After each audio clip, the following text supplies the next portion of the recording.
Alright, so this is my system.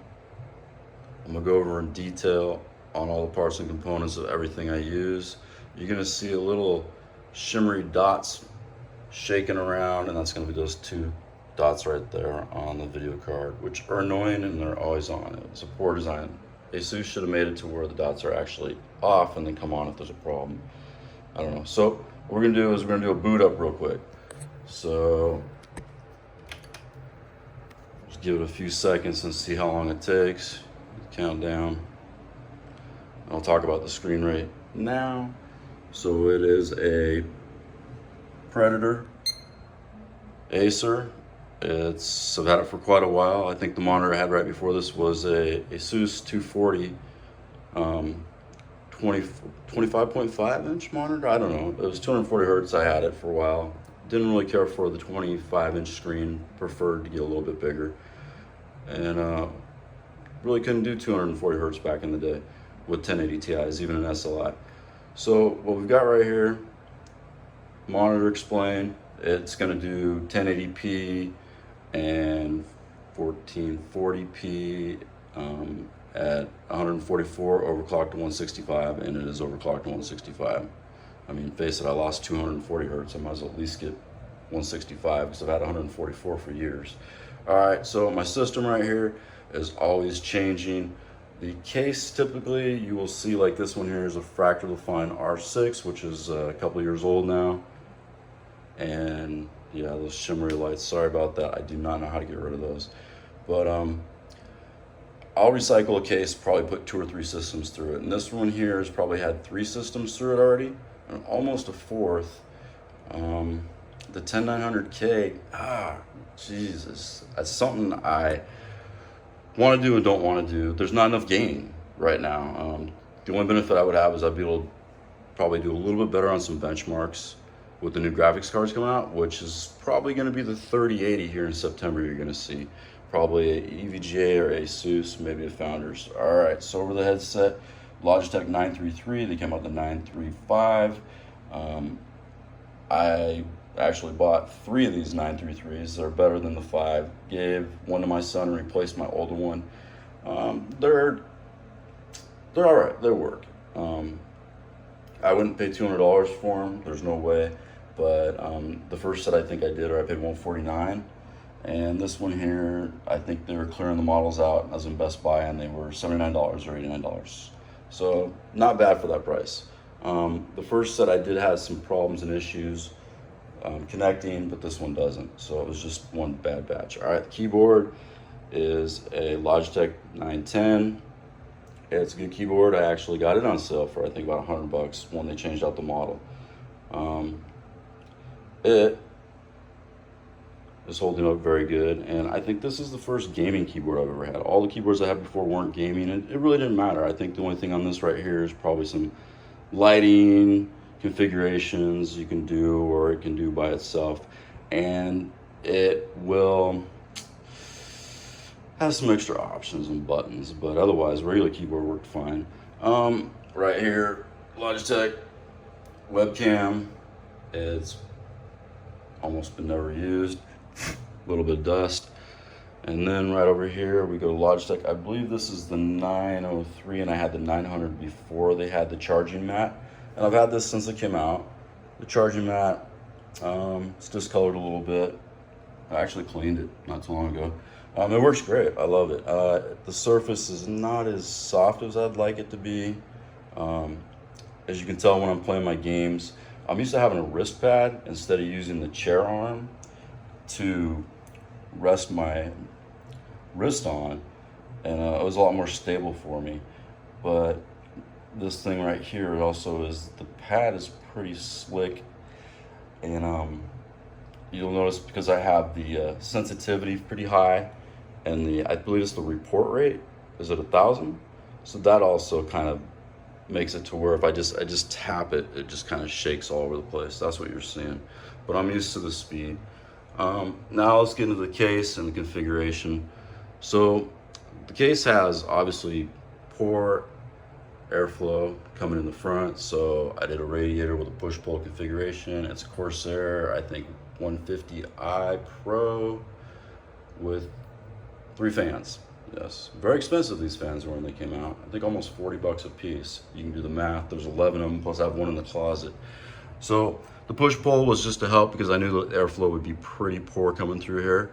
And it does help considerably. Now putting it onto the top interferes too much with the motherboard and hangs down. I've had that problem before, and I didn't care for it.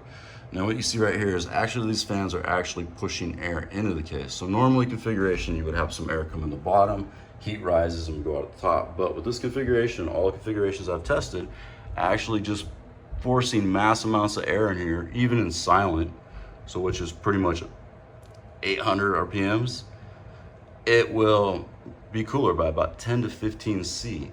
So it's a drastic by flipping those around. And I think it's just the massive amount of airflow just pushing in from the bottom, the front, and the top, and then only exhausting out the back. It's kind of a positive pressure thing. So it's a low dust. I mean, there's some dust in here, as you can see. You can't see it with your eye. You can see it in the camera because it's zoomed in, but it does pretty good.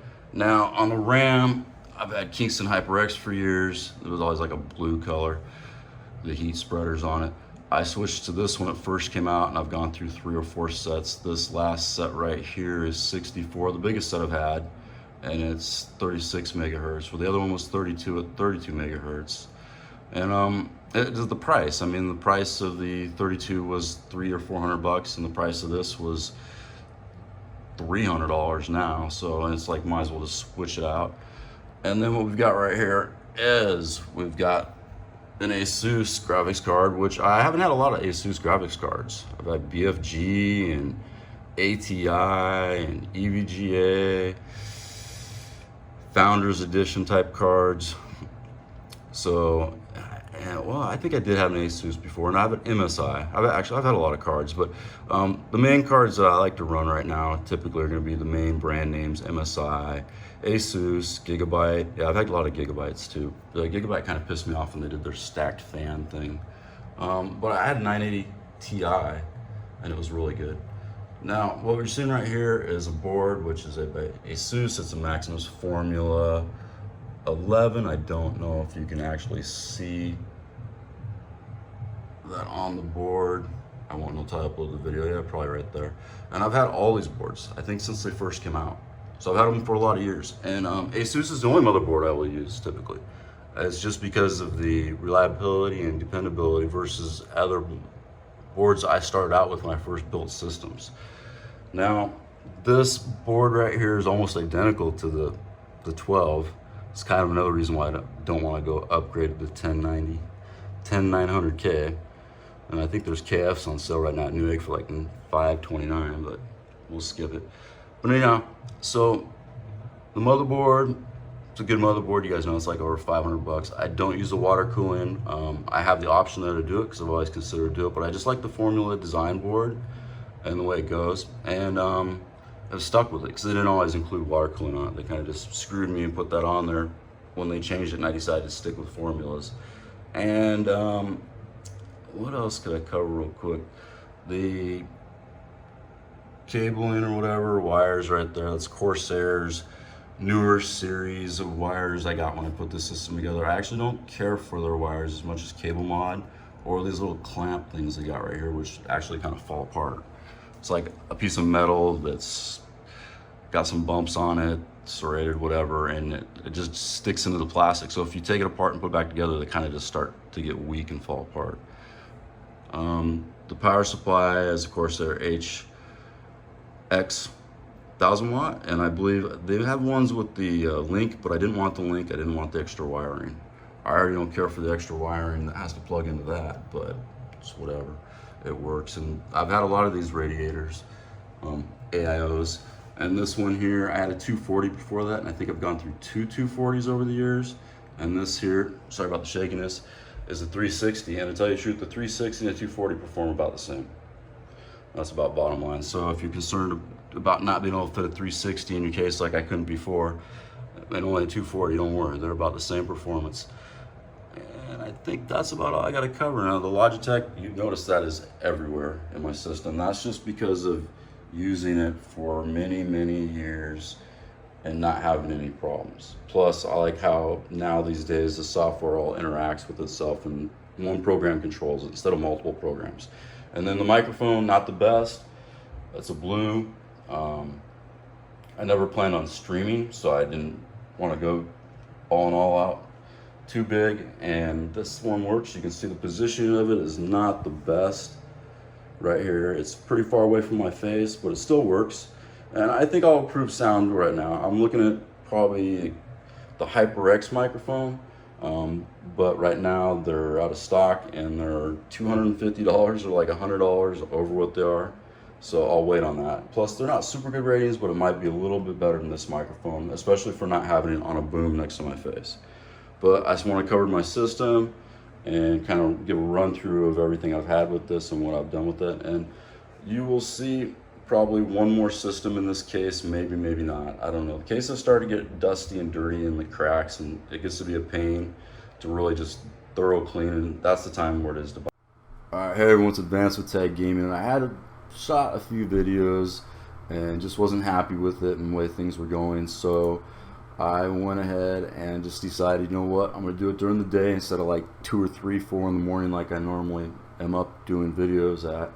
And shot the video. It got interrupted, which I figured during the day could, and but it was good enough, so I'm just going to cut it off right before the interruption and cover what was missing, which is going to be the M.2s. They're mounted on the motherboard. There's 2 of them. They're both 970 EVOs, and they're both 2 terabyte. And the temperatures on the 2 terabyte versus 1 terabyte and 9, even on the 970 512, 960 512, all those, the temperatures were decent. So I think the 2 terabyte is just, you're getting so much more stuff crammed onto that little space, and then there's no direct airflow across it. But as far as I know, and everything I've done in the research, is the temps are high, and but it's still fine in warranty. I think if you start hitting close to 75C, then you got to be worried about it, and they're nowhere near that. But I know the graphics cards do heat up those M.2s, because after I've been gaming for a few hours and I run it, you know, I go in and take a look at it, it's usually about 5-7